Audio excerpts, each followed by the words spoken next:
What's the message for the Yuva here? Yuva, I'm jealous of you, yaar. I wish I was born when you guys were born. Why do you say that? I'm telling you because I was born 5 years after the partition. It was a difficult time. When I went to the university, we couldn't get a gas cylinder. I'm just giving you an example. You had to be very influential to get a gas cylinder. You had to be even more influential to get a telephone connection, even if you could afford it. When I left Delhi University at a very young age and was looking around for jobs, if you got a first class, you could get a teaching job in a Delhi University college. If you were very bright, there were 2 or 3 private sector companies that could hire you. And if you were not so bright, I shouldn't say this, but I will. You could become a lawyer. They did very well, by the way, They did very well. But the issue is today, look at our youngsters. They have been born. What would be the average age of the youth here? I suspect about 18, 20 years old. 18, 20? All right. चलिए 25 मान लेते हैं. 25. अच्छा, we are in 2025. We will be a Viksit Bharat by 2047.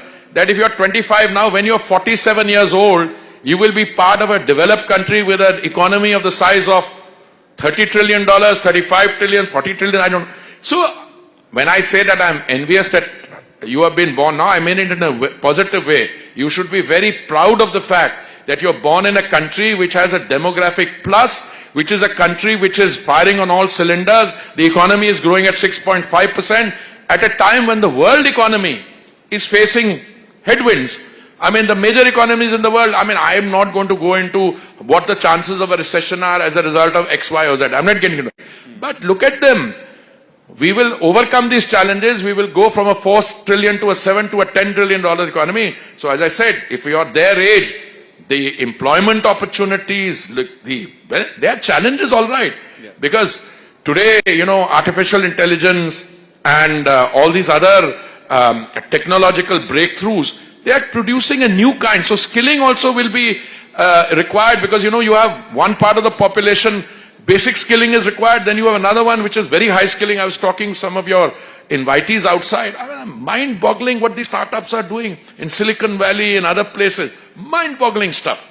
Not just delivery services. Not just delivery services. No, bhai, let's be serious about it. I was telling you the story when I went for India Energy Week last year, and we were taking the Honorable Prime Minister around. They went to the BPCL stall. They had a electrolyzer there, domestically manufactured in collaboration with BARC, Baba Atomic Energy and so on, where they used the original technology which was there in a submarine where used to produce oxygen for the crew inside the tank, and they produced it for green hydrogen. So when I go around startups, those comments you're referring to, they were in a particular context. The fact of the matter is India today, both in terms of the unicorns and so on, we have in innovation and technology is one of our strengths. And these young people going into that strength, you're still very young, but I don't claim to be part of the innovative lot. I'm set in my ways. I try to be innovative in my limited way, but there are limitations to that. Final question, we run out of time, but I just want to quickly ask you, have you ever faced discrimination as a Sikh in Bharat? And this entire narrative that's being trying to be drummed up, post-84, etc., etc. I have to ask you this, Hardeep, because there will be a lot of people who will want you to... I have never faced any discrimination of anything, and not because I'm a Sikh. When I was a 4-year-old kid, and Sikh children don't cut their hair, I used to have a little Judai tried around. So I was going to a kindergarten in Germany. 4 or 5 or 6 years old, I don't know. So, the German boys, very, those blonde, blue-eyed guys. So they say, ye kya hai, lambe baal. So they try to teach me, to tease me a little. So I had my mother had a German friend. We used to call her a second mother. So she said, next time somebody does, take your shoe and just kick them under the knee, not too hard. वो 1-2 बार किया, वो एकदम सही हो गए. उसके बाद बड़े अच्छे हो गए. मुझे तो किसी ने bully नहीं किया और कोई India is the safest haven for all minorities, believe me.